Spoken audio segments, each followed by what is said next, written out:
This is how much more money you make depending on how good you are at math and English.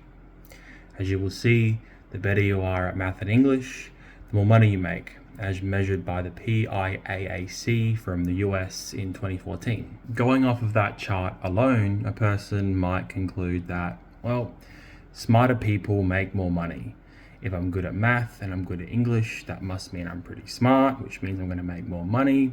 And if I'm not good at math and I'm not good at English, I'll be stuck flipping patties for the rest of my life. This chart shows major sports and the common injuries the players might receive. Of particular note are the sports where the person receives repeated head concussions and yet still goes on to play. This is important because repeated head concussions are associated with drops in IQ. And despite these likely drops in IQ, these players are making a bunch of money.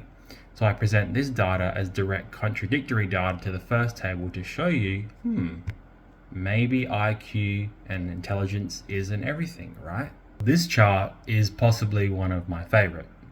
It shows the relationship between IQ and height and IQ and facial structure. As you will see, there is no relationship between IQ and facial structure. And there is a very weak link between IQ and height, and it's likely more related to genetics and shared overlap in twins more so than an actual smarter people are taller. I present this data because there are plenty of jobs that a good facial structure would help. Think of Tom Cruise, for example, or Marilyn Monroe, for example, and there are plenty of high-paying jobs where height is super important.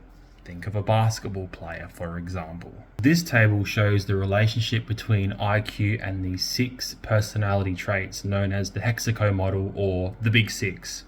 As you will see, only one personality domain really has a strong correlation with IQ, and that's openness to experience. Now, what's important to note here is that within IQ, general knowledge is measured, and openness to experience has domains within it that measure general knowledge. And obviously, general knowledge is something that you can acquire over time throughout life. You'll see most of the other domains don't really have a correlation with IQ, and emotionality has a bit of a negative correlation, but it's nothing as strong as openness to experience. Now, here's what's really important. Conscientiousness has a strong correlation with income. Conscientiousness measures how organized and goal-directed you are. And as you can see, conscientiousness in this table doesn't have any relation to IQ. So, in other words, you don't need to be smart to organize your time. This table shows the relationship between IQ and creativity. The first column has a 0.16 at the top.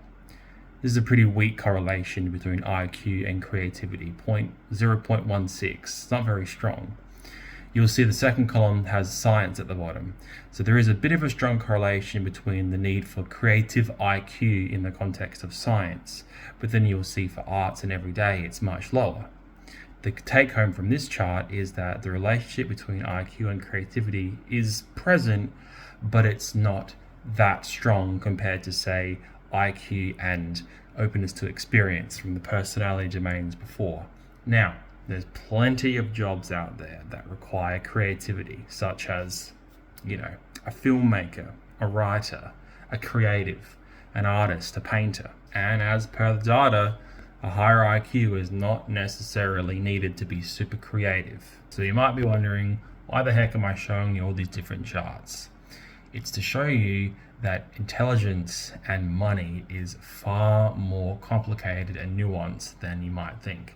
And there's a bunch of other domains out there that you really should consider that aren't just the narrow-minded IQ, money, not smart, no money. As evidenced in this video, there's plenty of other domains that a person can invest in that can allow them to make a lot of money. If you've made it here to the end of the video, then thank you. I'm going to present to you one more chart as your reward for sticking around this long. This chart represents the relationship between IQ and life fulfillment. The number is R equals 0.05. This is very small, almost non-existent. In other words, having a higher IQ and by extension a lower IQ doesn't make life more fulfilling. In other words, if you're not a super genius, you're not missing out on having a fulfilling life.